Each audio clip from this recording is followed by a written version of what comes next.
गोरेगांव में बागेश्वर बालाजी सरकार के जो धीरेन्द्र शास्त्री जी हैं, जो वहाँ के महंत भी हैं और भागवत वाचक भी हैं, उनका गोरेगांव में स्वागत सत्कार किया गया। गोरेगांव में भव्य स्वागत सत्कार का आयोजन किया गया था उनके आगमन पर।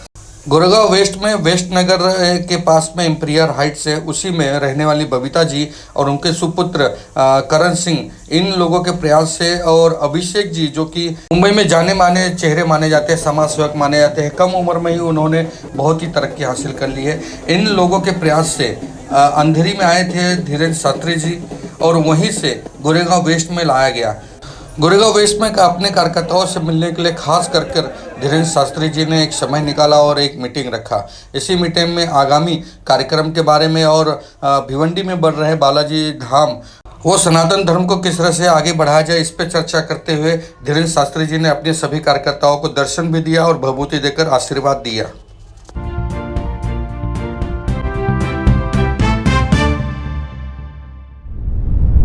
आइए सुनते हैं कि गुरुदेव धीरेन्द्र शास्त्री जी ने अपने कार्यकर्ताओं से क्या संबोधित किया। के जितने भी सदस्य विराजमान हैं, सिया राम मैं सब जग जानी, करो प्रणाम जोर जुग पानी। आप सबको हनुमान जी का स्वरूप मानकर हम अपने आराध्य के चरणों में प्रणाम करत भय आपको भी सीताराम कर रहे, खूब खूब आशीर्वाद दे रहे हैं। आपको पता है भिवंडी में बालाजी विराजमान हो रहे, सबको पता है ना। चलो कुछ बात हम आज की चर्चा शुरू करते हैं।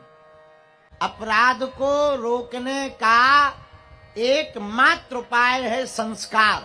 सरकार से अपराध नहीं, संस्कार से अपराध रुक सकते हैं। अगर संस्कार होंगे तो कोई भी अपराध नहीं हो सकता। पर बच्चों में संस्कार कब आएंगे? जब माता पिता स्वयं संस्कारी।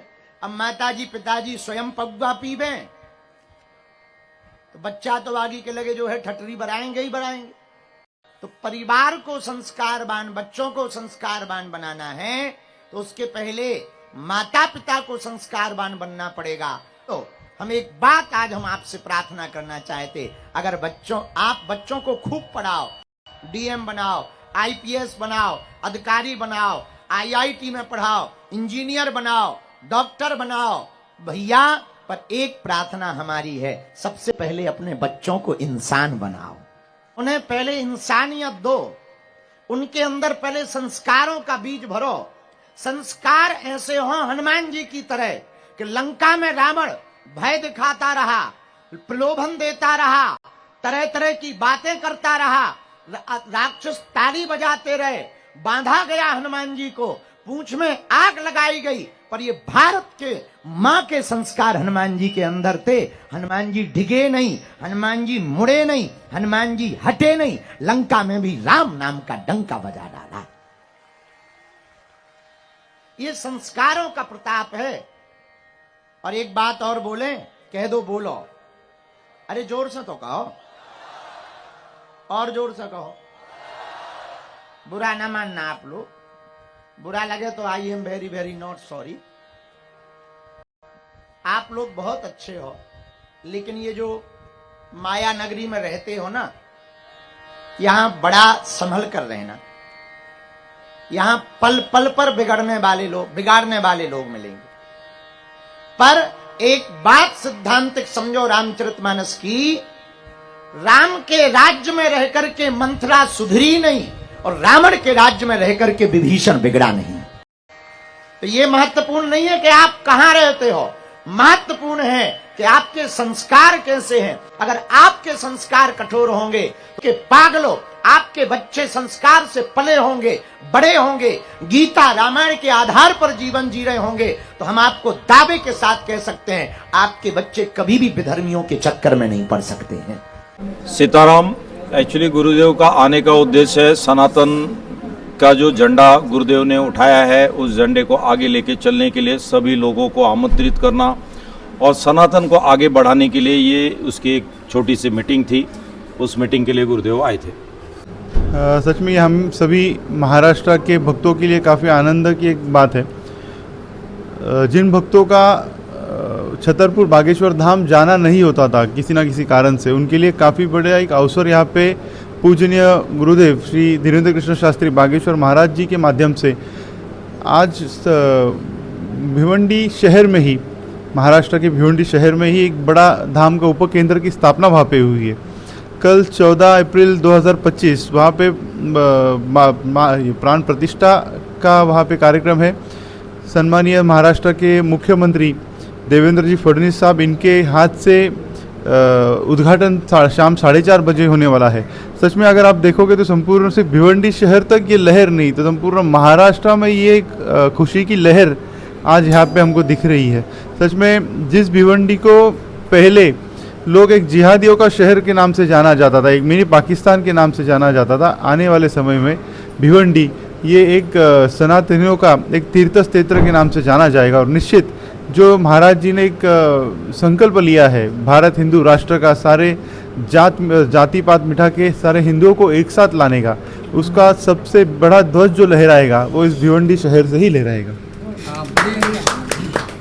बड़ी कम उम्र में ही आपका बाबा का संपर्क हो गया है। बाबा से कब से लगाव हो गया आपका? ऐसा है कि सनातन धर्म समझने के लिए कोई उम्र की आवश्यकता नहीं।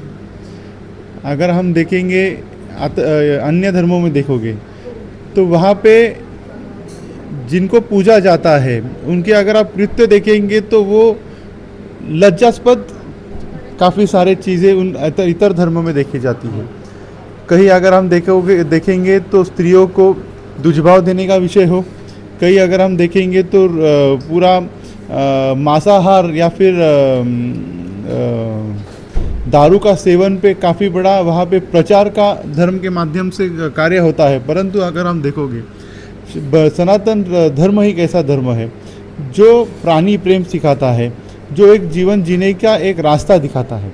अगर हम समझते हैं इतर सारे धर्म तो सिर्फ सनातन धर्म ही है, बाकी तो सारे पंथ है, और जो सारे धर्म के हम कहते हैं कि ये भगवान के पुत्र है, परंतु भगवान कौन है? तो भगवान श्री विष्णु ही है जो हमारे धर्म के रचयिता है। ये सच में मैं आपके चैनल के माध्यम से सारे युवकों को एक आह्वान करता हूँ कि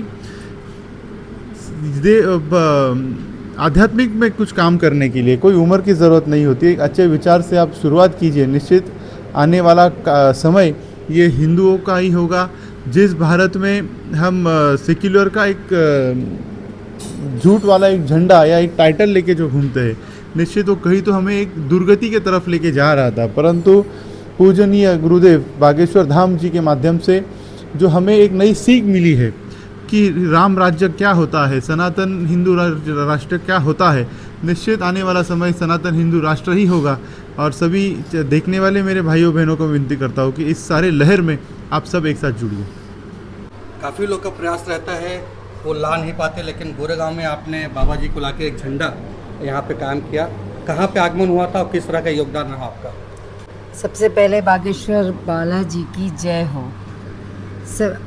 ऐसा हुआ था कि एक समय में हमारे जैसे आपने अभिजीत से बात करे कलंजुले से, इन्होंने सबसे पहले जब अंबरनाथ में गुरुजी को लाया था तभी मेरी इनसे और गुरुजी से मुलाकात हुई। हालांकि गुरुजी से कई सालों से मेरी इच्छा थी कि हम गुरुजी को देखूं और मिलूं, लेकिन अभिजीत ने मेरी वो इच्छा को पूरी किया था।